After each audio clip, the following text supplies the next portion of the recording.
Gabi ba Isa yan? sa mga distributors natin na umasenso dahil sa online marketing. Bihira ko marinig magsalita ko. Oo. Pero Sinabihan. naging milyonarya sa Iloma. Yes. And bago natin siya tawagin, meron siyang maikling video. Ayan, para mapanood natin lang. Hindi ko alam. Ito ba? BS Management graduate ako. Pero Si Crescita. Gusto yun. Doon ko nasubukan na napakahirap pala nag-aalaga akong anak ng iba. Pero yung anak ko, iba ang nag-aalaga. Nag-join ako sa AIM Global dahil minsan nagkasakit yung anak ko, nagpaalam ako sa anak ko. Ang sagot ng amo ko, "Doktor ka ba? Bakit kailangan mo magpaalam umuwi? Pera ang kailangan ng mga pamilya mo, hindi ikaw dahil hindi ka doktor." Doon ko na-realize na napakahirap talaga pala pag wala kang pera. Dahil hindi ka talaga makakauwi kung wala kang pera. Nung nagsimula ako, wala akong alam na pwedeng gawin. Pero mahilig ako mag-Facebook. Napaka-Facebook addict ko talaga. Share lang ako ng share ng una. Hanggang sa merong nag-inquire. Sabi ko, pwede ko lang gamitin ng Facebook. Doon ako nag-start na gamitin yung Facebook. Kahit na naglilinis, tuloy-tuloy pa rin ako share ng business.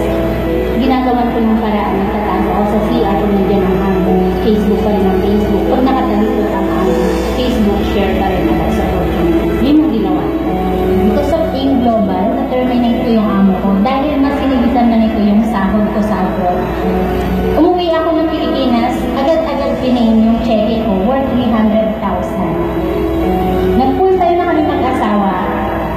Sa wakas, nabuo na ang pamilya namin dahil sa AIM Global. Then, after 6 months na nag-full time kami, doon naman kami nagkaroon ng first car namin na Innova, 2012. 2012, naging top rising star ako. Then, 2013, doon na ako napasok as top earner ng company. Doing 3 years full-time dito sa Global. Hindi ko inaasahan na makukuha ko pala ang green car namin na Camaro. Pinabasa. Hindi ko akalain din na sa dati kong trabaho, nag-drive ako magbilang isang delivery crew. Ngayon, nag-drive na ako ng sarili kong sasakyan. Ngayon nga ay si Bubble D. Ito yung pinaka-ultimate dream namin mag-asawa, magkaroon ng sariling bahay. Nakuha namin itong townhouse worth 2.7 million. Wow! Doon na unti-unti nabuo yung pamilya namin na may sarili kaming bahay na hindi na kami nakikitira sa pamilya namin. Dahil sa AIM Global, nung una pangarap lang namin ng grupo ko na magkaroon ng isang bahay na magkakapit-bahay kami sa isang subdivision. At nangyari nga yun. Ngayon, magkakapit-bahay kami. Napakasarap sa pakiramdam na hindi lang ikaw yung lumayanan, kundi pati ang grupo mo na talagang nagtutuloy-tuloy na gawin ang mundo. Ang mga advice ko lang sa lahat ng OFW sa mundo, maging open-minded lang sa opportunity na AIM Global. Dahil sa AIM Global, napakarami ng OFW gaya ko na napauwi dahil sa napakagandang opportunity na to. For our next year, our very own, 1 milyon, 2 milyon, 3 milyon, milyon palakpak para kay Teresa Agustin.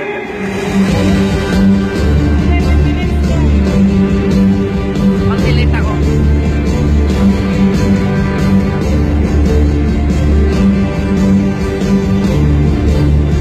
Good morning, AIM Global! Nagpapasalamat po ako sa Ama dahil nung mumiling ako, may nag-organize ng isang birthday party sa Upline Mario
Pagising mo sa umaga, hindi mo alam kung buhay pa ba ang dadagnan mo pag-uwi mo. Sa mga OFW abroad, alam ko gusto nyo nang umuwi. AIM Global po. Salamat, Upline Loretta Amil.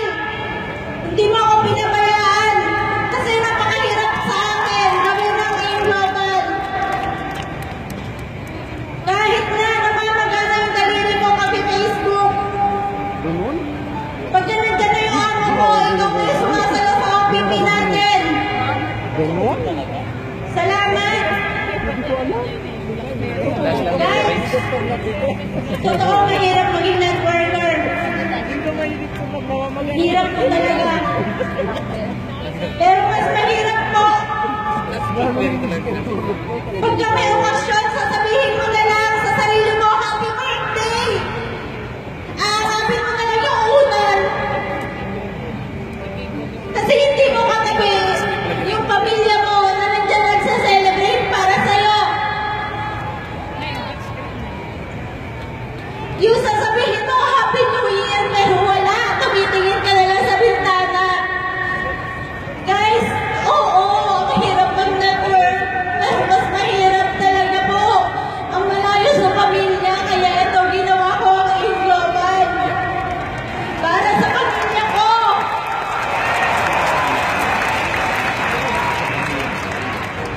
Dahil po sa AIM Global, eto na. Buo na yung pamilya ko. At dahil sa AIM Global, marami kami nakuha.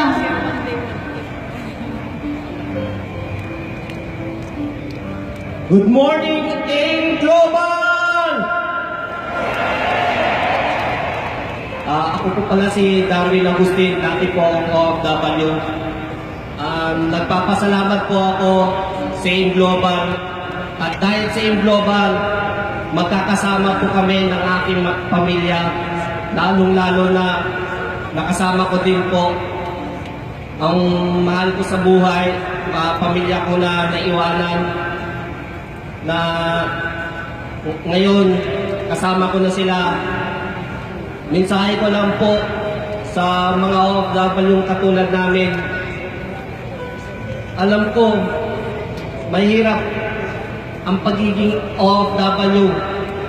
Pero sa aming mag-asawa, mas mahirap ang pagiging OFW na mawalay sa kanilang mga mahal sa buhay. Kaya, ang masasabi ko po, gawin niyo po na ang AIM Global, isabay niyo po para sa ganun po, pagdating ng panahon, makasama niyo rin ang mga pamilya niyo na kasama ang AIM Global na umahataw dito.